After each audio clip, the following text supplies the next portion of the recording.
Good night, everyone. Settle in with your favorite warm beverage, because tonight's stories are not for the faint of heart.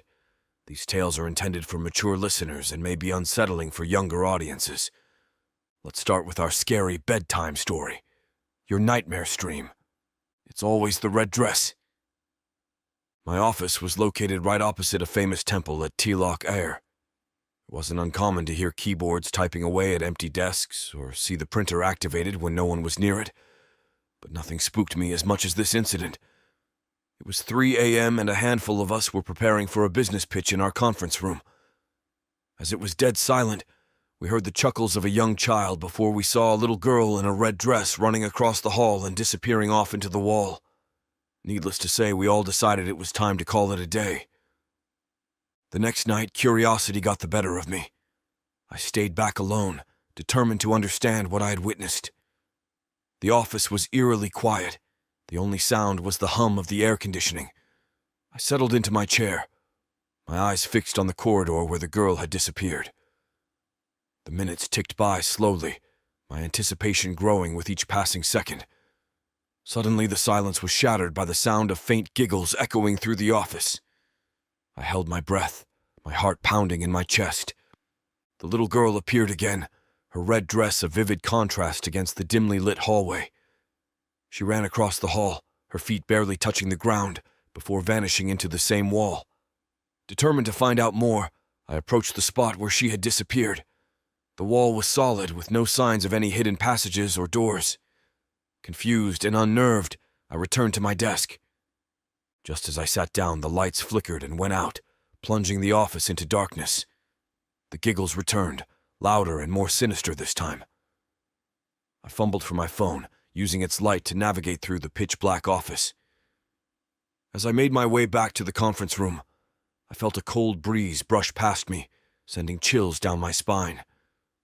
I turned around, and there she was, standing right behind me. Her face was pale, her eyes hollow and devoid of any emotion. She stared at me, her gaze piercing through the darkness.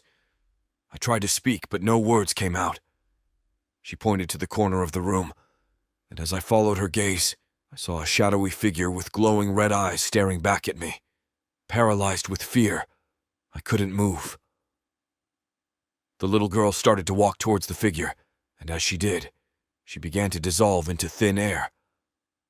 The figure moved closer, and I felt a cold, deathly chill envelop me. Just as it was about to reach me, the lights flickered back on, and everything disappeared. I stood there trembling, my mind struggling to comprehend what had just happened. The next day, I shared my experience with my colleagues. To my surprise, several of them had encountered the little girl in the red dress as well. They told me stories of hearing her giggles late at night, seeing her reflection in computer screens, and feeling her presence in the empty hallways. Determined to uncover the truth, we began to research the history of the building. We discovered that it was built on the site of an old orphanage that had burned down many years ago. The fire had claimed the lives of several children, including a little girl who was known for her bright red dress. Her spirit, it seemed, had never left the place. We contacted a local medium who agreed to perform a cleansing ritual. As she walked through the office, she stopped at the spot where the girl had disappeared. She closed her eyes, chanting softly under her breath. The air grew cold, and we could feel a presence around us. After a few minutes, the medium opened her eyes and said that the spirit of the little girl had finally found peace. From that day on, the strange occurrences stopped. The office felt lighter, and the eerie presence was gone. But every now and then, when the office was quiet and the lights were dim, I could still hear the faint giggles of the little girl in the red dress, reminding us that she was still watching over us. The next story is spine-chilling. Holiday from hell. My mom was on Skype with my sister and her family while they were holidaying in Malaysia. As my sister took her on a tour of their spacious villa, my mom caught sight of something on the ceiling beams and pointed it out to my sister. But she couldn't see anything odd and ignored my mom. Not wanting to scare my sister, my mom held her peace. It was only when they got back that my mom explained she had seen a creepy dark figure on the beams overlooking the family room. Even stranger, My sister said she was disturbed in the night by a creepy figure that was on top of her.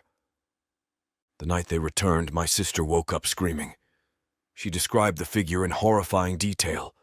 It had long, scraggly hair, and its eyes were empty voids that seemed to suck the light out of the room.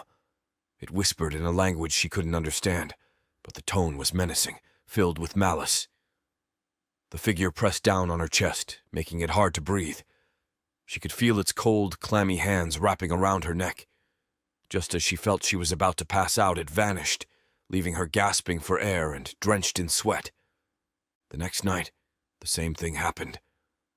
This time, my sister's husband also saw the figure. It hovered above them, its mouth stretching into an unnaturally wide grin, showing rows of sharp, decaying teeth. They decided to call a local priest, who performed a cleansing ritual on the house. During the ritual, the priest suddenly stopped, his face turning pale. He said there was something ancient and malevolent in the villa, something that had been disturbed. He warned them never to return. My sister and her family moved to a different hotel, hoping to leave the nightmare behind. However, the haunting followed them. One night, while they were sleeping in their new hotel room, my sister felt the familiar pressure on her chest. She opened her eyes to see the same dark figure hovering above her. It hissed in her ear, its cold breath sending shivers down her spine. She screamed, waking her husband and children.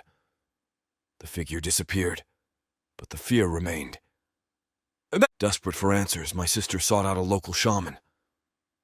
The shaman listened to their story and performed a series of rituals, attempting to sever the connection between the entity and my sister's family. He explained that the figure was a restless spirit, drawn to my sister's energy. The shaman gave them protective talismans and instructed them to perform a cleansing ritual every night until they returned home. The rest of the holiday was spent in a state of constant vigilance. They followed the shaman's instructions diligently, and while the disturbances lessened, the sense of unease never fully left them. When they finally returned home, they hoped the nightmare would end. Back in the safety of their own home, the disturbances ceased. However, my sister couldn't shake the feeling of being watched. She often caught glimpses of shadows out of the corner of her eye, and the air would occasionally turn cold without warning. The family continued to perform the cleansing rituals, and gradually, the sense of dread began to fade. Years later, my sister and her family still talk about their holiday from hell. They never returned to Malaysia, and the villa remained a place of dark memories. The experience left them with a deep appreciation for the unseen forces that exist in the world, and a belief in the power of protection and cleansing. While the haunting is a thing of the past, the memories linger, a chilling reminder of the malevolent entity that once tormented them. The last story for tonight. Things that move in the night. At the museum where I used to work, there was a small space in one of the exhibition rooms. It was always pitch dark, but had a small table with office chairs for us to chill. My colleagues and I sat around the table one evening, and I was so engrossed with my phone, I didn't realize they'd left. A few minutes later, I heard an office chair rolling. It was as though someone just got off the chair. I looked up and saw the table starting to levitate a teeny bit. I bolted before thinking. The worst part? I left my phone charger in the room and had to go back to retrieve it. Not alone, of course. Determined not to let my fear get the best of me, I convinced a colleague to accompany me back to the room.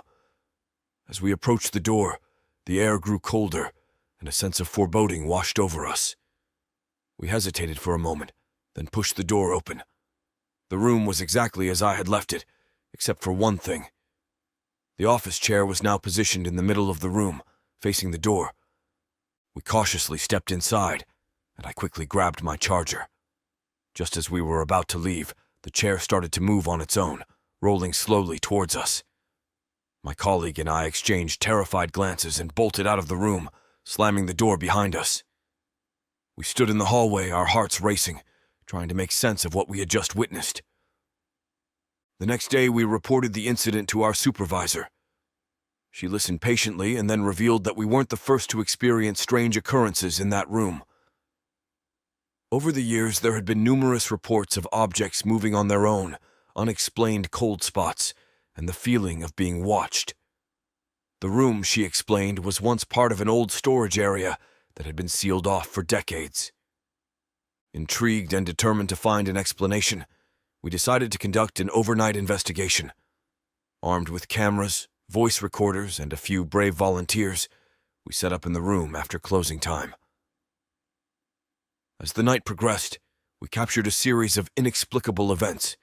The table would shake violently, chairs would move on their own, and faint whispers could be heard in the background. At around 2 a.m., one of our volunteers suddenly fell to the floor, clutching his chest and gasping for air. We rushed to his side, and he described feeling an intense pressure, as if someone was sitting on his chest.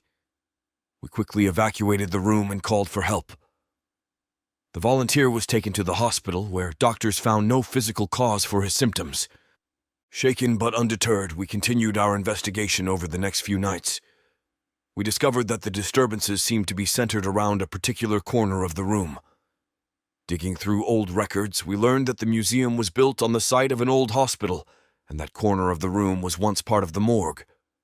We brought in a paranormal expert, who confirmed that the room was haunted by restless spirits. She performed a cleansing ritual, and the disturbances ceased for a while. However, the sense of unease never completely left the room. Visitors and staff would still occasionally report feeling cold spots or seeing shadows out of the corner of their eye. Years later, the room remains a chilling reminder of the museum's haunted past. While the overt disturbances have diminished, the room still holds an air of mystery and fear. Those who experience the strange occurrences firsthand rarely speak of it, but the stories persist, passed down to new employees and curious visitors. The room, once a simple space for relaxation, has become a legend in its own right, a place where things move in the night, and the past refuses to stay buried. I hope you enjoyed these spine-chilling stories. Please subscribe, like, and share this story if you enjoyed it. Additionally, let me know in the comments what you thought and what a horror story you'd like to hear about next time.